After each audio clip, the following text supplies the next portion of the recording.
From Studio 3 at Buzz TV, it's The Horse's Mouth with Tom McManus.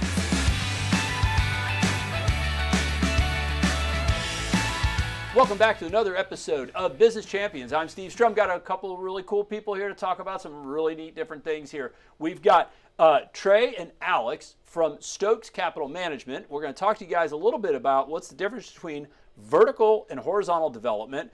Alan Parsley, who does a lot of consulting to help businesses be the most efficient they can. And my good friend, Major Harding, who I couldn't do this without him. We're here to talk about a lot of different things that are very interestingly different, but yet similar, and how we are going to do everything we can to use this platform to give to people that may not have it. Major, take it away. What do you want to talk about first, sir? Well, I'm very intrigued with the industrial or the infrastructure funding that y'all are working with Chester Stokes.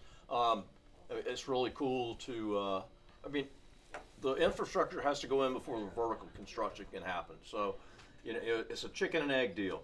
And being in the industry for 40 years, I have a lot of experience dealing with that stuff, mainly public works contracting. But anyway, I'm excited to hear. And we're excited to talk about it. Well, let's take it to that way then. So, Alex, Trey, we were talking a little bit offset about what you guys do. And we were talking a lot about the difference between vertical development, which is buildings going up, and horizontal development, which is infrastructure going sideways in order for buildings to go up. What is the difference where you guys are doing this with the capital partners that you work with in order to be able to do horizontal development to allow vertical to happen? What's the difference, guys? Walk us through that. Well, the difference is horizontal development is preparing the land, preparing blanks for national home builders or commercial operators to come in, and then after the fact they can take the buildings, what we call vertical. So you build out all the infrastructure so that everybody can be ready for the vertical building. And essentially it's very hard for developers, even if they have great track records, to get the funding in order to build these deals out. They're early stage deals, they come with higher risk. So since 2008, the banks are very strict on the loans they provide. And typically over the last 18 years, these loans have come from private individuals or private equity firms. And so we work with Chester Stokes, and Chester has been privately funding these deals for the last 15 or so years, and doing it very successfully with his developer partner network. So that's where we come in. We fund these developers. We give them a better lending partner than the banks would operate, and build really cool stuff with them. So, Alex, you're the gentleman who does a lot of the front-end business development, and Trey, you're our technical expert. Yes. So tell us a little bit, Trey, about some of the challenges that you guys are able to overcome for your fund partners and your business development partners in order to make this happen. Jacksonville's growing, right? The size of the state of Rhode Island is a city, and if the banks aren't giving money to dirt to make it dirt that can be then having something built on top of it, what is it that some of things you guys are doing from a technical perspective to help that to become something where before that it could not happen? Developers don't have access to loans that allow them to do this horizontal type of development because it's very risky from the bank's perspective to give loans for types of developments that may fail from a political perspective. So one of the things is that we're allowing investors to get access to a type of deal that they typically don't have access to. It's very easy to invest in a vertically integrated deal like a real estate investment trust or something, or companies that already own properties that rent. But in terms of getting investments into infrastructure where the property doesn't exist yet and instead just doing the land development itself, that's an opportunity that does not exist for most investors. There are only like a dozen or so acquisition and development focused funds in the entire country, and so we would like to use our expertise in order to give investors a different avenue for investing that they typically don't have access to. So we're talking about raw dirt, land, trees, all the things. You guys come in there, not just clear the trees, but you're talking about electrical infrastructure, you're talking about plumbing, you're talking about all those things that allow people to be able to then put a piece of dirt on the land. It's roads, it's electrical, it's internet, it's sewers, it's drainage, it's also things like environmental surveys, traffic studies, and even more. So yes, it's a multi-year process that goes into even being able to get the building off the ground. And a lot of people don't realize, but half of the things that when we see a building go up, that project is already halfway done, because all the things that we're doing below the ground, which is literally the most important part of that, is things that are out there. All right, so gentlemen, very cool, very unique opportunity for people as they're listening going, wow, that I didn't realize that, it takes money to cut down trees, it takes money to put in, sewage. So Alan, Well, coming back to you. So you do a lot of work for organizations in order for them to be the most efficient they can be through your consulting services. So tell us a little bit about what it is that you do for businesses, how you're different, and where people would engage you in order for you to be able to help them be the best version of their business, human efficiency, etc. Sure. Well, first of all, I feel like I have the best job in the world. Oh, your name's on the jacket. You're on the jacket. It's on the jacket, but that's the easy part, right? I get to travel all over the world, essentially, working with companies, helping them really transform from wherever they are to improvement and to a better space. So it's the greatest job in the world. You mentioned efficiency. It's way more than efficiency. It's more like effectiveness, and effectiveness in terms of developing an organization, preparing an organization for growth, preparing for improvement, creating a culture of continuous improvement. So those are more the things that I focus on. So it's great to go into a company and help them, because I don't go do it for them. I don't step in and say, oh, you're doing this wrong, that. No, I help them understand where their problems are.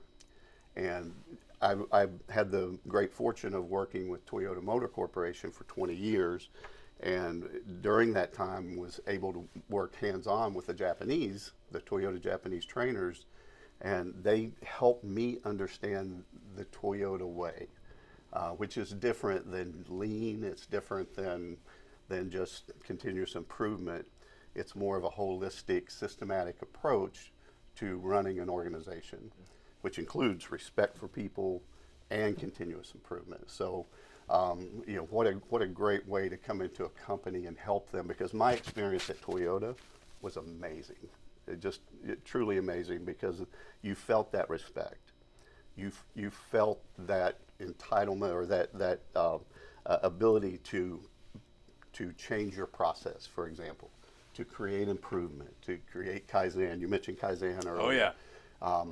Kaizen is really just change for the good. So, to help an organization create a culture where everybody at every level has the expectation and the freedom to make those improvements. And, we looked at Toyota over the years and the success they've had.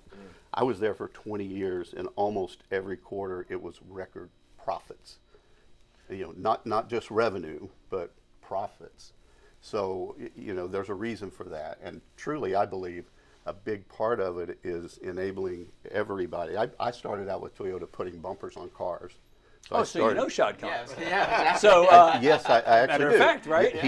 He made the aftermarket. A lot of people don't realize that, as the current Jaguars owner claimed to fame was he found a better way to aftermarket a bumper. I sat and talked with him one time about that, and about how great that was, and it was a great time to learn those systems, and he understood them like I do. It was great to have that conversation with him. So. Well, that's amazing. And a lot of people that watch this, they may not think about it because, well, they, may not have been alive, but Toyota wasn't always that way. It wasn't always that way. They were the cheap Japanese product, and the guy, I think his last name was, Deming, came out there and showed him how to do that. That then grew to this. That then became Kaizen. I think it's awesome that you know that, because most people don't. Toyota was a failed company. Yes, it was. Absolutely. And what that failure created was what we now know as the Toyota production system, or the Toyota way, because in the 1950s, they literally failed, and they had to borrow money, which was they didn't want to do that. And what they vowed at that time is there were two things they were never going to do again: is borrow money, because they didn't want to answer to anybody, and they were never going to lay anybody off. And they haven't. They've done both of those things. So, and obviously they've been successful. So. Well, there's a lot of books that have been written about that process over the last, now that's 70, 80 years. But that's something that's been, a piece. And just so you're trying to figure out, okay, how did he know that? So academically, I have about 7 pieces of paper on my wall that say how smart I am. I'm one of a partner at a wealth management company, but I study economics. And actually, Kaizen was part of a master's thesis I did million years ago, by which they literally took the study of, well, how we take a failed company to a world-leading company. And so whether it's continuous improvement, opportunities to improve flat so we can go up, or just improving the area that you guys expertise in overall, what a cool opportunity to talk about how you think about the different things. I mean, who'd have thought we went from bumpers to buildings? But here we are. Major, you know, one of the neat parts is we have this really great platform to be able to talk about all these wonderful stories about these people, and whether it is the non-traditional financing to help Jacksonville grow, companies that are sitting there going, man, I'm a Toyota, you're a Toyota, wouldn't you like to be a Toyota too? From a quality perspective, all of these people are somehow giving back, doing some things in their business. We have an opportunity to give back. Let's take a quick minute to talk about our charity event that we're doing to help feed people that may not be able to have the opportunities with 6-8 Ministries. So 6-8 Ministries serves the poorest of the poor children in Costa Rica and the homeless community. We feed approximately 1,000 meals a week. We have 3 ministry centers there. We provide English as a second language. So if there's 65% unemployment in Costa Rica, so if you can learn English and speak English, you can be employed.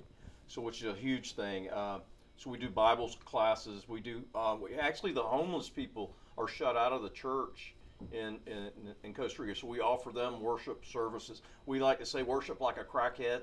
And That's one way to do it. yeah. So anyway, we're having our annual 6-8 fundraiser on April 25th. It's at just north of Greenbrier Road on State Road 13 on the river, 4:30 to 8 o'clock. We're got a live auction, silent auction. We've got great bourbon and barbecue. It's just a great event. We're expecting about 400 people.